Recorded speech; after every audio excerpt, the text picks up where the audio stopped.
Hello everyone and welcome back guys to a brand new video where today we're here on RACEROOM for something a little bit different. Now recently they finally released the new Porsche Cup car. Now for those of you that have been around this channel for a while, you'll know that I'm quite a big fan of the Porsche Cup car. I love it on iRacing, I love it on R-Factor, I love it on Assetto Corsa, and there's a fairly good chance I'll love it here on RACEROOM. Now, actually today, or yesterday when this video was going live, RACEROOM released 3 new pieces of content. We have got the Porsche 911 GT3 Cup car, the Porsche 911 GTE race car, and the Daytona International Speedway. So in this video, we're going to be taking out the Cup car and heading to Daytona. And then in the next video we do on RACEROOM as well, we will be giving the Porsche Cup car, the Porsche GTE car even, I should say, a bit of a go. Now, obviously, if you are new around here and you do go on to enjoy, make sure you do get yourself subscribed as well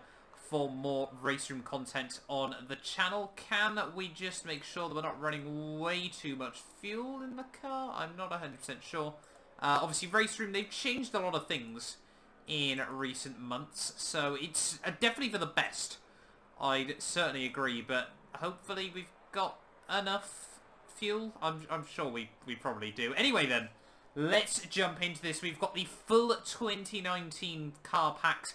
Obviously all the skins for RACEROOM here today, so just having a quick flick through all of them. You can see my teammate and Lauer P5 on the grid. We have gone with Anna Muller's car, the man that has dominated Porsche Cup from what I gather over the last few years as well. But yeah, just having a quick flick through then all of the different cars. You can see some very, very cool little paint schemes there. You know, I do love Porsche Cup. It is a brilliant, brilliant car to drive on iRacing. But yeah, for this one, was that a Williams Esports car? Very much looks like it. But not quite, unfortunately, there. But yeah, having a look, though, ready for the start of this one. We're going to be starting P31 in this race. We've got 6 laps ahead of us at Daytona. Let's jump into this thing. So, getting ready then on the grid for this race. We've got 6 laps ahead of us, like I said, here at Daytona. The 5 red lights are going to be coming on very, very shortly. It is 5 red lights, and it is going to be lights out, and away we go. There are big, big 11s left on the start line, but we do get the car going. Luckily, we weren't starting on the banking there, as I'm sure it would have been a whole lot more difficult to try and get it pointing in the right direction going down into turn 1, though. But first time into the braking zone, are the AI all going to behave?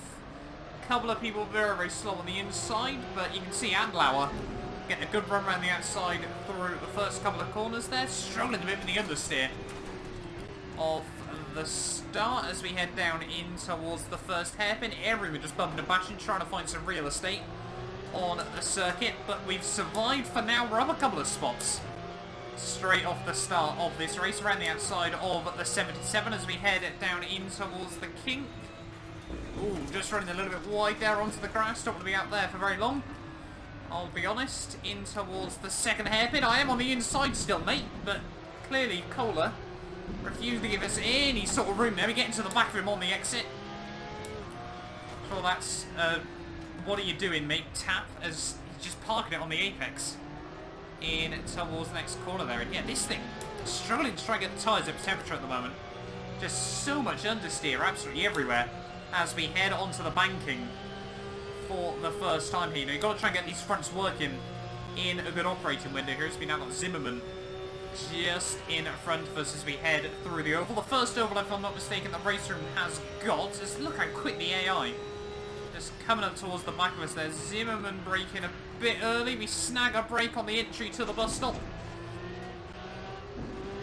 as I think actually the guy behind us trying to have a look around the outside through the bus stop, so we clearly need to get a move on with it just a little bit.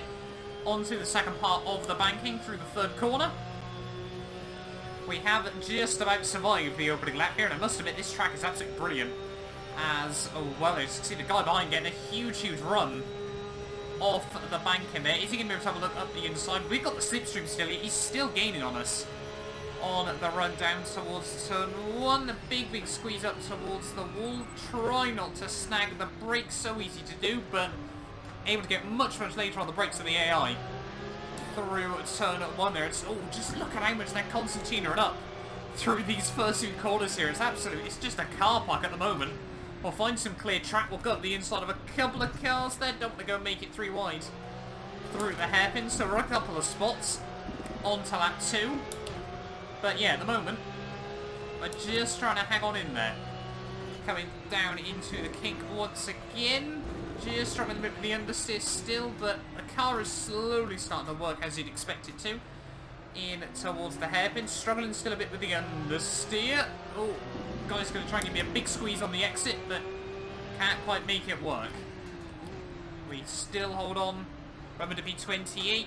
He's still going to try and have another look around the outside. There, a creative interpretation of track limits coming out from him, but we do move up into P27 then, just over a second off the next car, so we might not have as much slipstream as I'd hoped for.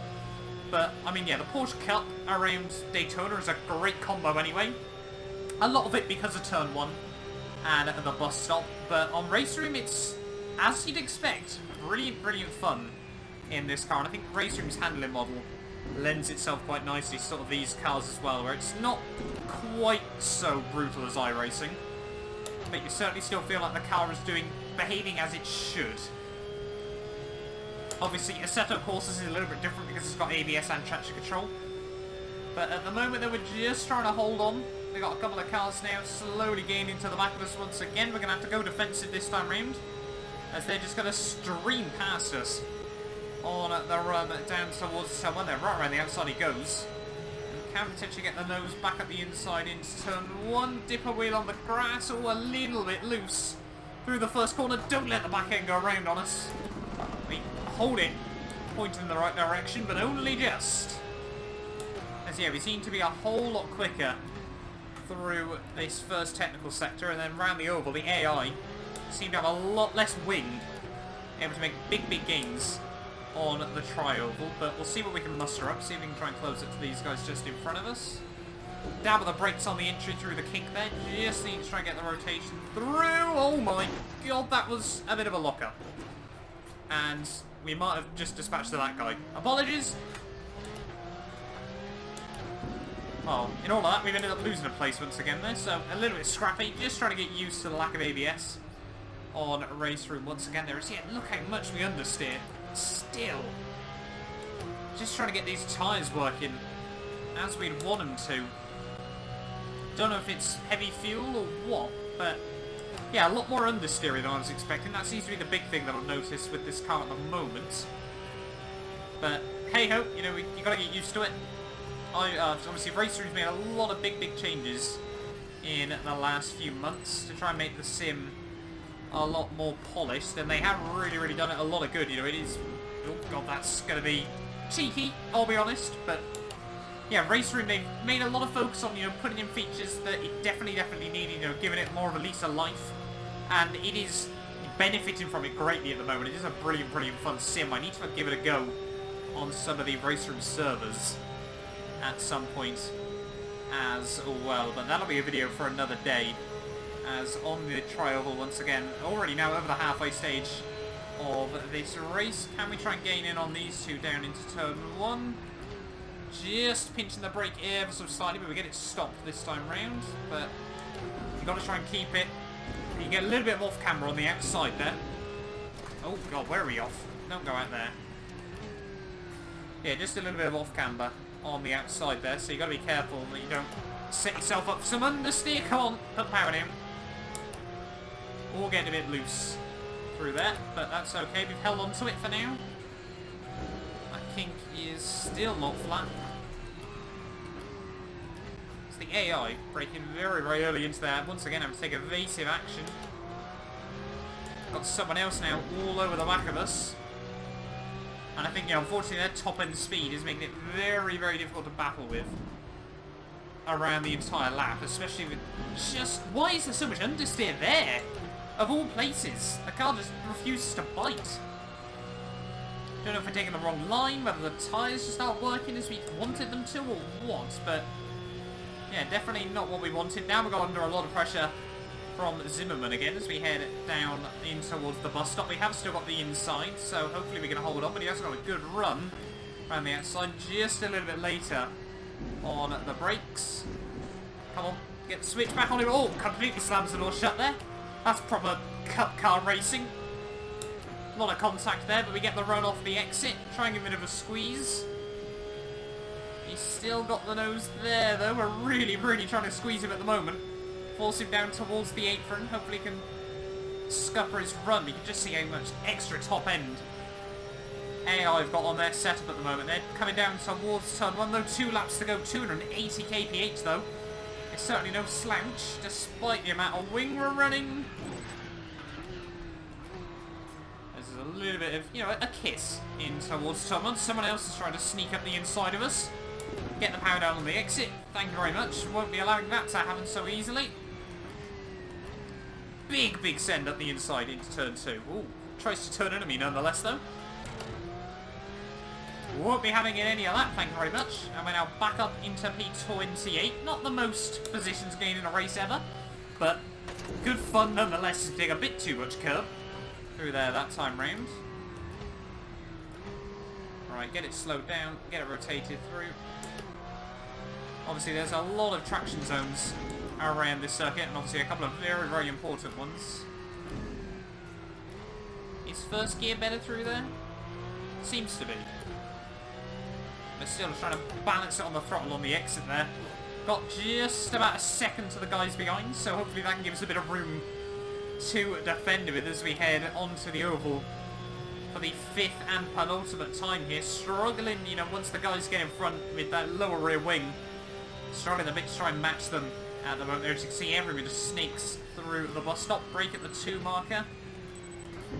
Really try and chuck it in there. The back end I felt trying to get a little bit loose, but we hold on to it this time round. Get a nice run through the bus stop that time, nice and tidy. Things you love to see, and I think we're finally got in the car somewhere near where we want it in this race though. But it sounds awesome, as you expect from RACEROOM. Every car sounds awesome.